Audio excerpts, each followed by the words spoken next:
We'll be reading a section from Acts 10 here in a second.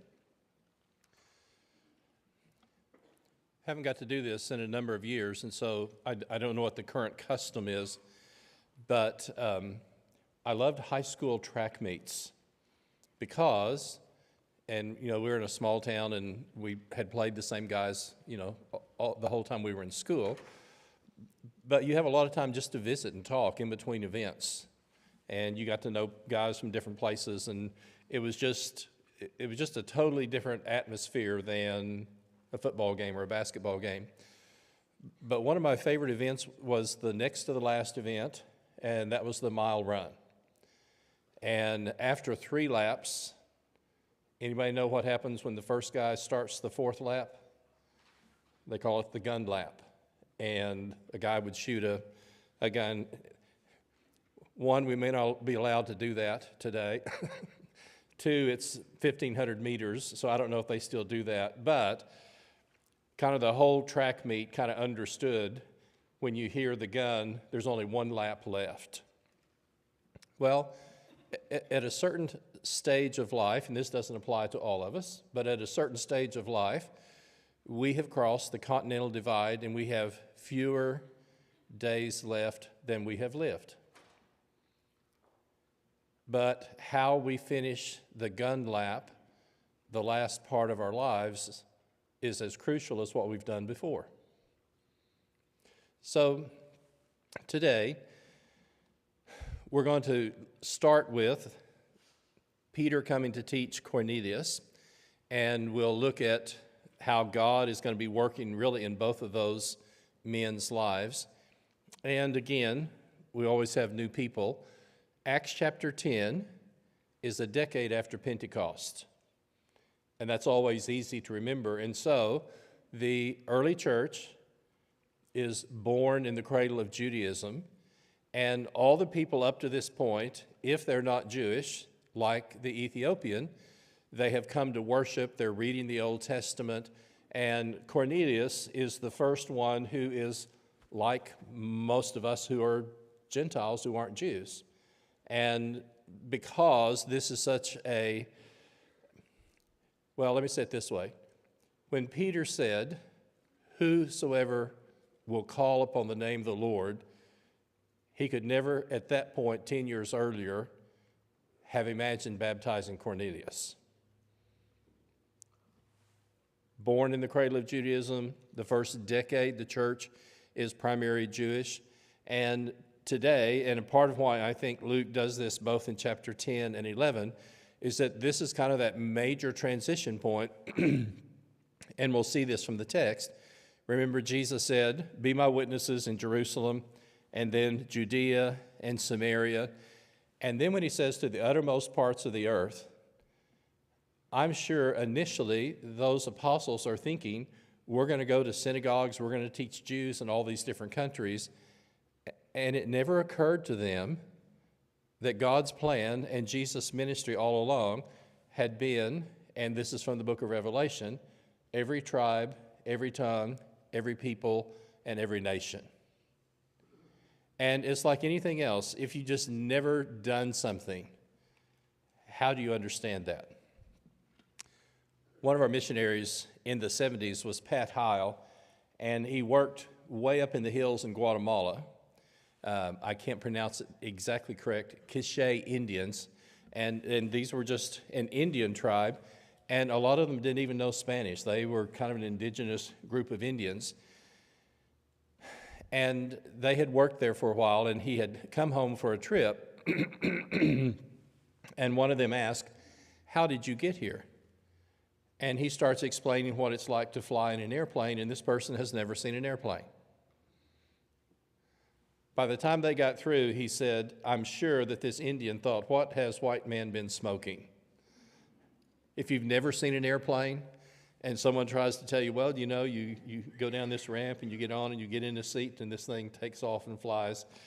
And because they were so far up, they would land, and at a certain point they would come up by donkey. He said, from then on, I just told them, oh, I got here by donkey. Because to describe an airplane to someone who's never seen one, there's no context for that. And so I'm very empathetic, not critical, very empathetic with Cornelius because it has just never occurred to any of them. And even remember during the ministry of Jesus, where were they to go? To the lost sheep of Israel. And even talking to the woman at the well, it's kind of like, ooh, what is he doing talking to a Samaritan? And through the decades, God is going to bring about a gradual understanding and a gradual growth. And so, like I said, we'll start with Peter and Cornelius getting together, which is divinely inspired. And then the latter part of the lesson, we'll spend this just looking at kind of a case study of how God worked with and through Peter through the years. Acts 10, at Caesarea, and Caesarea is going to be up on the northern coast. You hear the word Caesar when you hear Caesarea, and the governors, like Pilate, whenever you came and were the governor of the area of Palestine, then you lived up in Caesar's town up on the coast. And I've mentioned this previously. I can just imagine Pilate telling his wife, honey, we've got a new posting. We're going to go to a new job. And her obvious question is, okay, where are we going? We're going to Palestine. And you could hear some of the Romans saying, you mean the armpit of the Roman Empire? We're going to Palestine? And he'd say, yes, honey, but we get to live in Caesarea. And you'll be living right on the coast. And that was kind of the trade-off for the Roman governor who was taking care of the events there. And so here we are at Caesar's town, Caesarea, way up on the coast. There was a man named Cornelius, a centurion in what was known as the Italian regiment. He and all of his family were devout, God-fearing. He gave generously to those who were in need, and he prayed to God regularly. And you read through this list, this is just a good man. And what is going to be important, and I think about this in different ways. Let me process just a second and think how I want to say this. There are a lot of people who are good people who have yet to be saved. And one of the things that I ask myself is that when I see a good person like Cornelius, do I think, boy, they would make a great member of the church? And do I think the same thing when I see, and fill in the blank, alcoholic, someone with a lot of trouble? Do I think, oh, they really need the gospel? And here is a good man in so many aspects of his life, and as we're going to see, he is going to be virtually a test case. He's going to be the first complete just Gentile to come into the church, and Peter's going to have to give a defense and an account for why did you do that? Notice what happens next. One day about 3 o'clock in the afternoon, Cornelius had a vision. He distinctly saw an angel of God who came to him and said, Cornelius. He stared at him in fear, and he said, what is it, Lord? The angel answered, your prayers and your gifts to the poor have come up as a remembrance before God. Now, send men to Joppa and bring back a man named Simon, who is called Peter. He is staying with Simon the tanner, whose house is by the sea. And when the angel spoke to him had gone, Cornelius called 2 of his servants and 1 of his military aides, who also was a devout man. He told them everything that had happened and sent them to Joppa. About noon the following day, they were approaching the city, and Peter had gone up on the roof to pray. He became hungry and wanted something to eat, and while the meal was being prepared, he fell into a trance. He saw heaven opened and something like a large sheet being let down to the earth by the 4 corners. It contained all kinds of, and these are unclean, all kinds of 4-footed animals, reptiles of the earth, birds of the air. And then a voice told him, get up, Peter, kill and eat. Surely not, Lord, Peter replied. I have never eaten anything impure or unclean. Now let me just pause just for a second. Peter has been a Christian, talking about from Pentecost, meaning the founding of the church. He's been a disciple longer than that. But he has been a part of the early church for probably 13, 14 years. How do I say this about the word kosher? He hasn't eaten any bacon. He hadn't eaten anything with like pork or anything that's unclean. And why is that? They're Jewish by culture.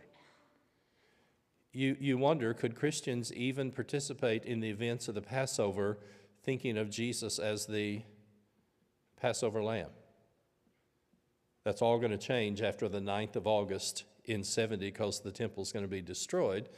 But many of these earliest Christians, because of their heritage and their culture and everything else, then they are going to be Jewish, and they should be.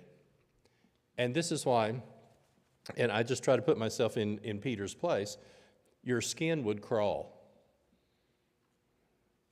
You know, we want you to rise and kill and eat.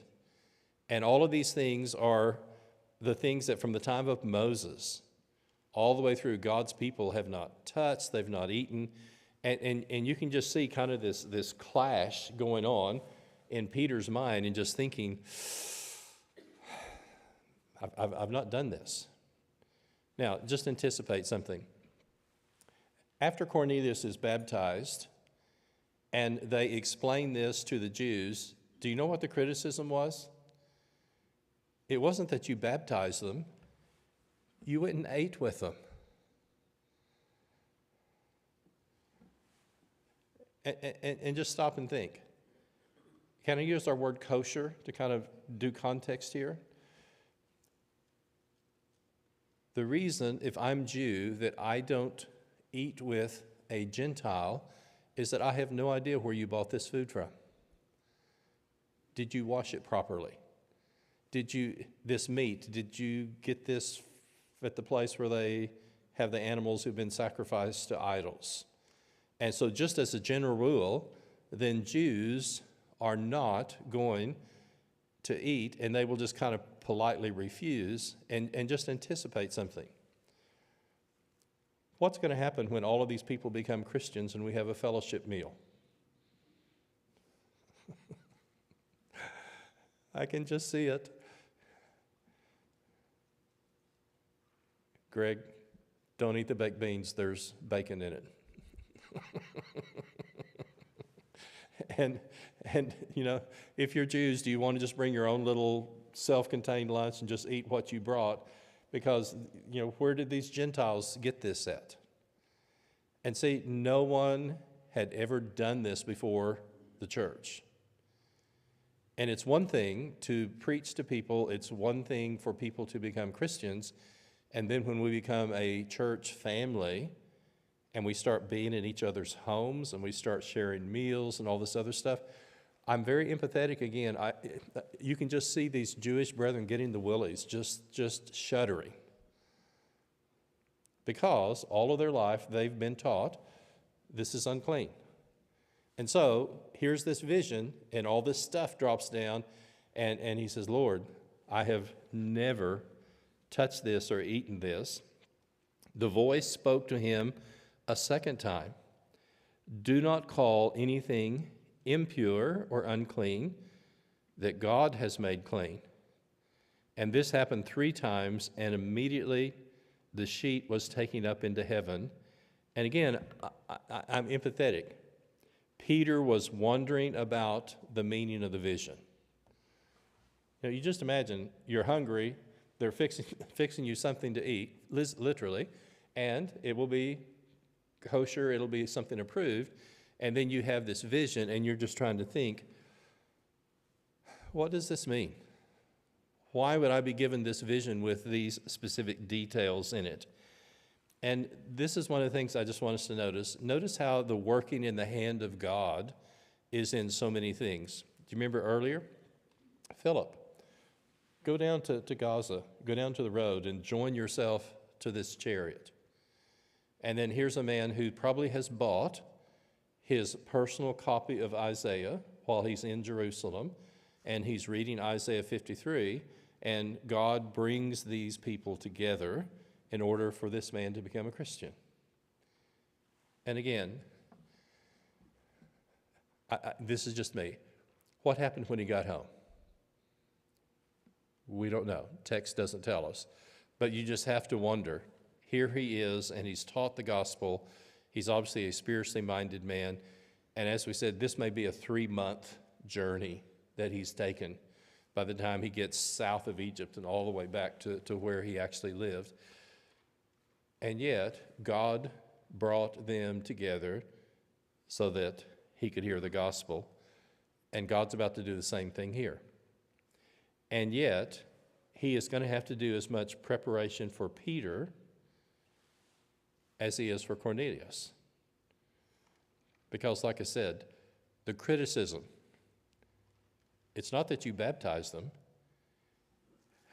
How could you go eat with them? And when you just begin to understand just how strong these convictions were, do you remember that term in the book of Ephesians? He has broken down the dividing wall of hostility. And around the temple precinct, when you go from the court of women even into the court of men, there were at least 6 of them. 2 of them have survived, nearly miraculously. Gentiles, if you go past this point, and depending on your translation, your blood is on your own head, translated, we'll kill you. If we know you have gone into this inner area, your blood's on your own head. And so they couldn't even get too close to things in the temple, and so the Jews themselves are never going to go and eat with these Gentiles. So while Peter was still thinking about the vision, verse 19, the Spirit said to him, Simon, 3 men are looking for you, so get up and go downstairs, and do not hesitate to go with them, for I have sent them.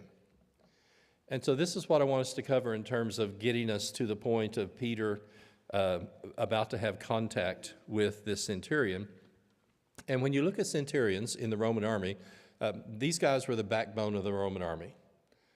Yes, obviously, oftentimes in charge of 100, there were certain groupings where there would be more. And typically, a comparison would be our contemporary army captains. But here is a quotation from Polybius. Centurions are required not to be bold and adventurous so much as good leaders of steady and prudent mind, not prone to take the offense or start fighting wantonly, but able when overwhelmed and hard-pressed to stand fast and even die at their post. So these guys are kind of like the rock and the backbone of the Roman army. And here is Cornelius in Caesarea, and he's a part of the Italian regiment. And so he very well may have come from Italy. And in addition to being a Gentile, he's probably a Roman. One quick footnote.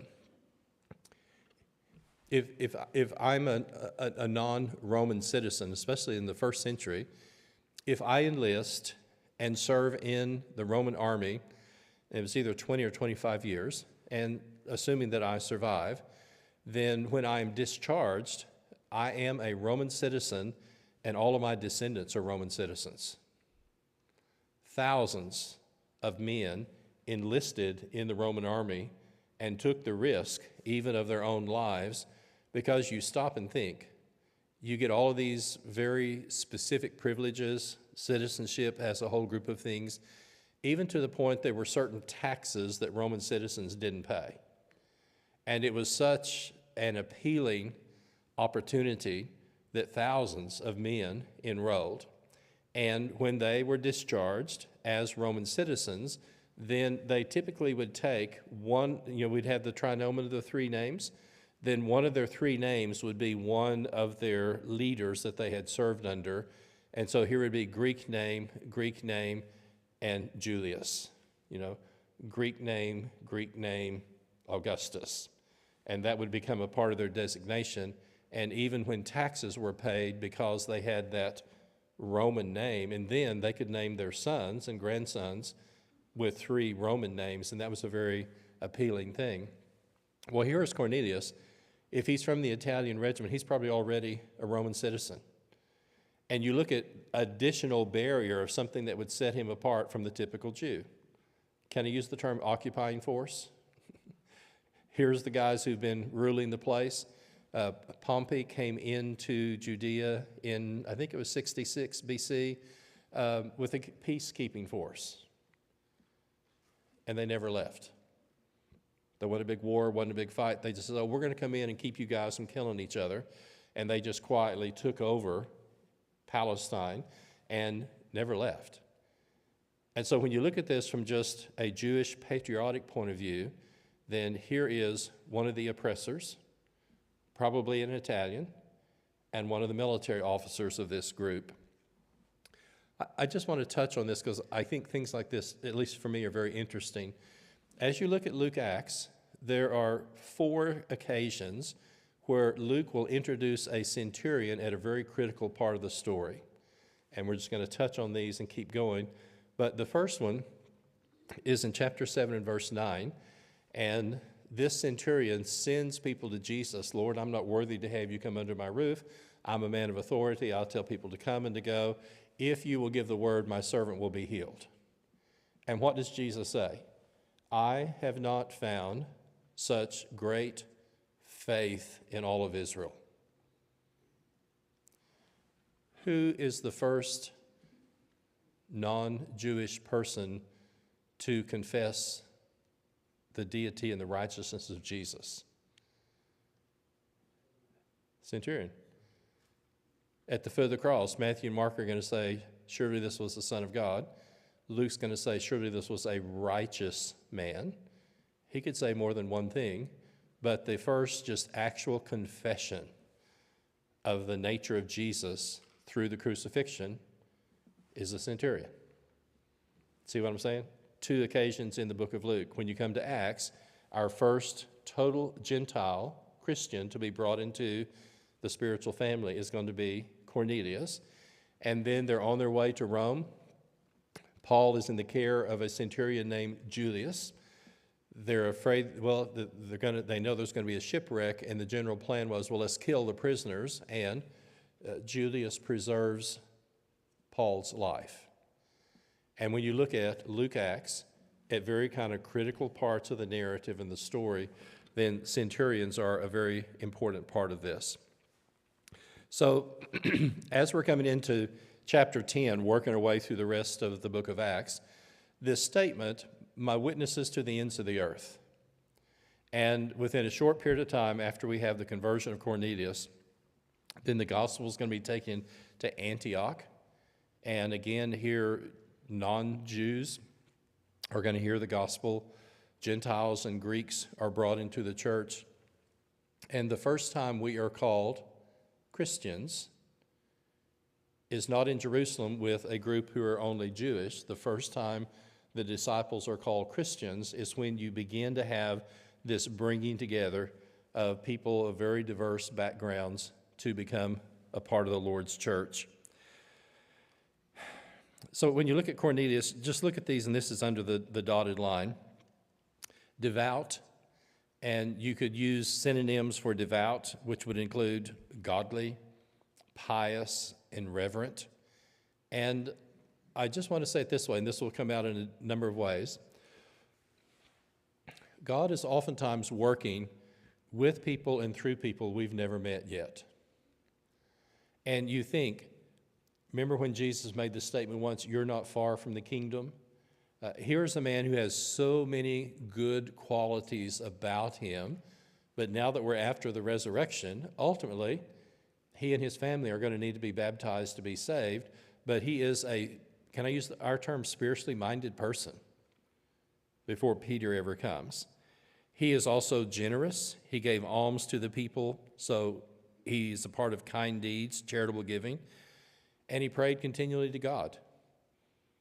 So here's just kind of a remarkable person, and to not be Jewish in background, he has a very spiritually minded focus in his life, in his family, and even a little bit later, Acts 10:22, he will be spoken of as an upright, God-fearing man who is well spoken of by the whole Jewish nation. So we're going to stop just for a second. Who's the reader of Luke Acts? Most excellent Theophilus. And like Felix and Festus, I assume with that name, he is going to hear cases that are brought before him. And if you are bringing a case before most excellent, one of the finest witnesses that you could bring in most cases is who?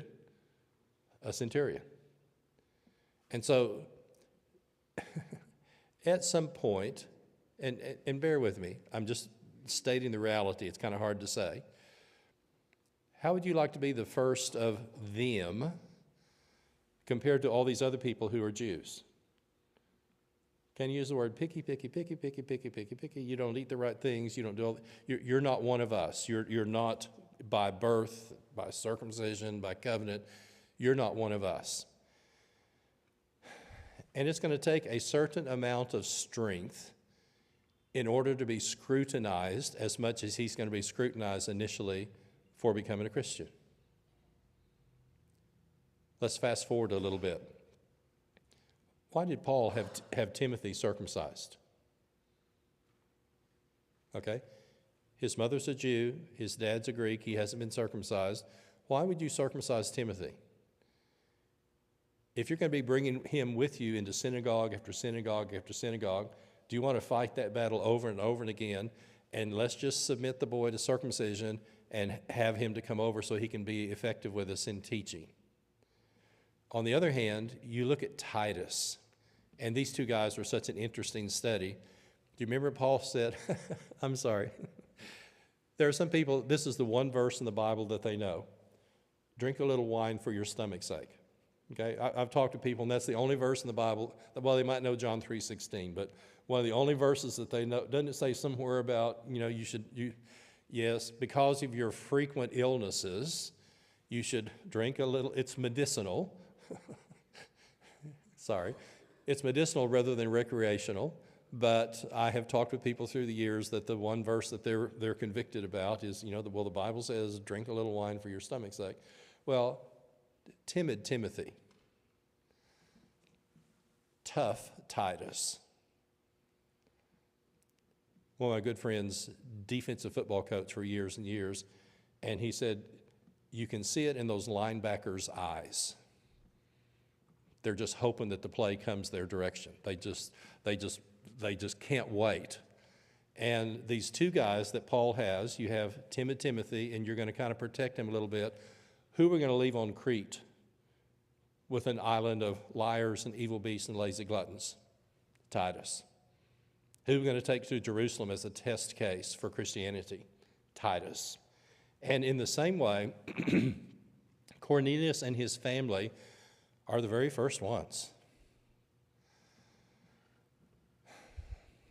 For the 12 years we lived in Australia, we were the only Americans that a whole group of people knew. And what is on TV? Dallas. I forget the other couple. Oh, Dukes of Hazzards. Can you imagine the stereotypes that people have if the only concept they have, literally, they've never talked with an American, never met them. And we were just the oddest thing that some people had ever known because we were the only Americans that they'd ever known in the flesh. We're 26 years old. Luke is 9 months.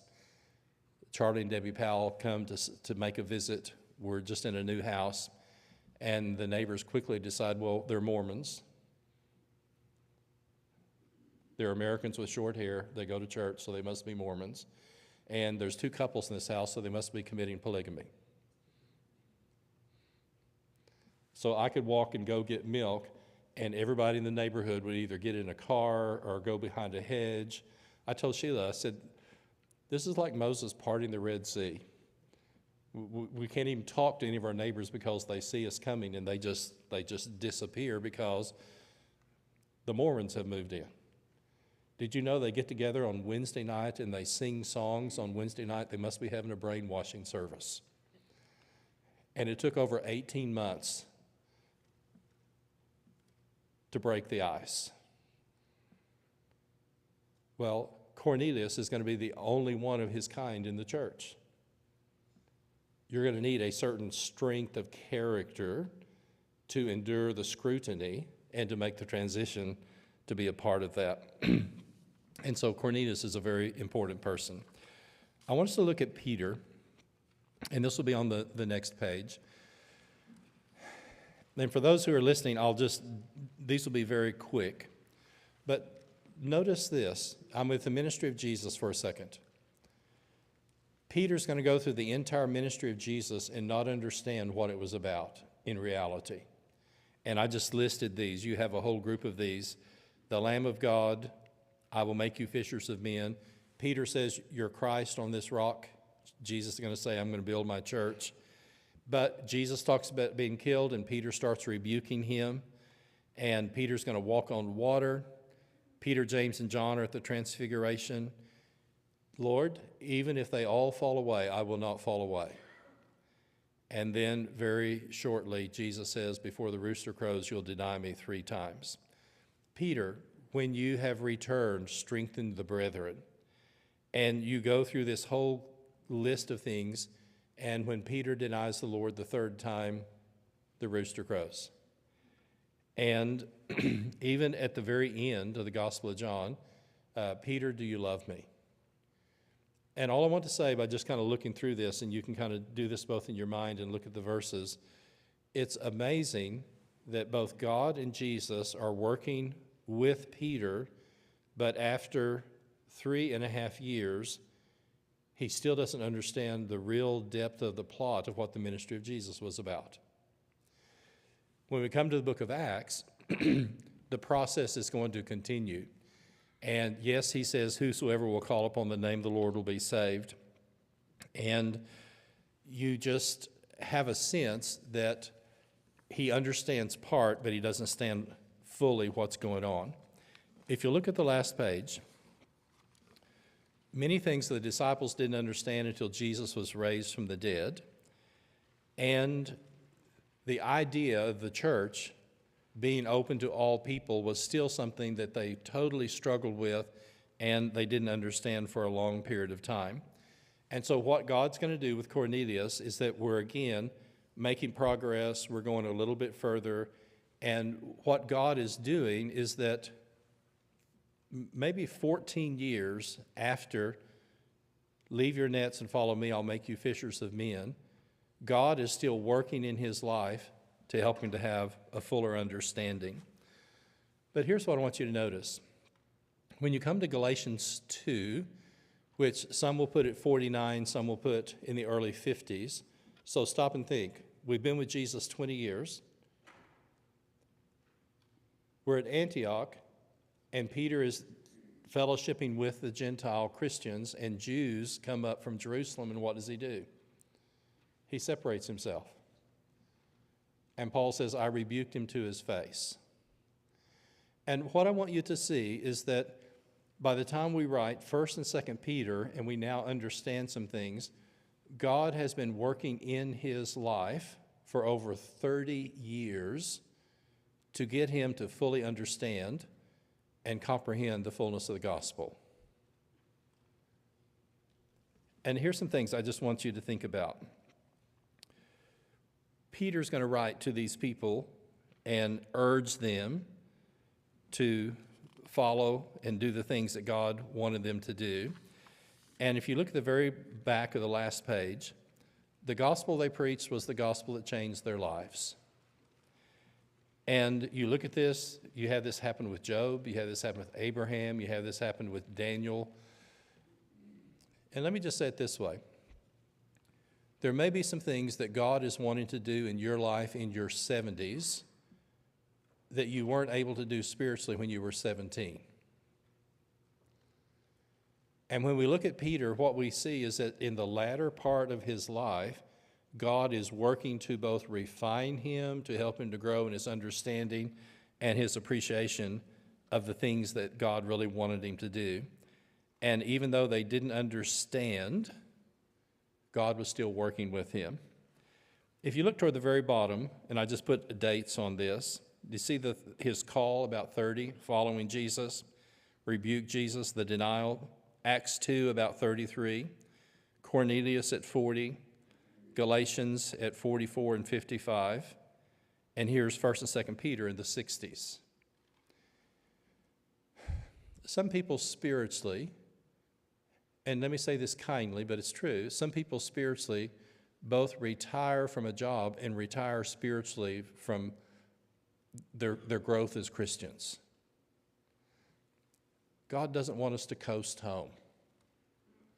God may have things for you to do the last decade of your life that He's prepared you your whole life to be able to do. And for all of us, as we mature and as we grow, well, let me say it this way. Spiritually, I would rather go out like this on a growth incline than go out and just barely make it through. And that's why I started with the gun lap. For those of us that are in the last decades of our lives, just look at Peter and think, what are all the things that God was still working with him to do and using him to do that he couldn't do when he first became a Christian? And so what does God want to do with you and through you in the last decade of your life? William Wadsworth Longfellow went to his 50th college reunion, and he had a short poem. Well, it's longer, but the last part was very short. And this was his closing thought to people who are 50-year college graduates. This would be the last time they would see each other. And he left them with this thought: what shall we say then? The night has come and it is no longer day. The night has not yet come, and we are not yet cut off from labor by the failing light. Something remains for us to do and to dare. Even the oldest tree, some fruit may bear. For age is opportunity as youth no less, though in a different dress. And as the evening twilight fades away, the sky is filled with stars, invisible by day.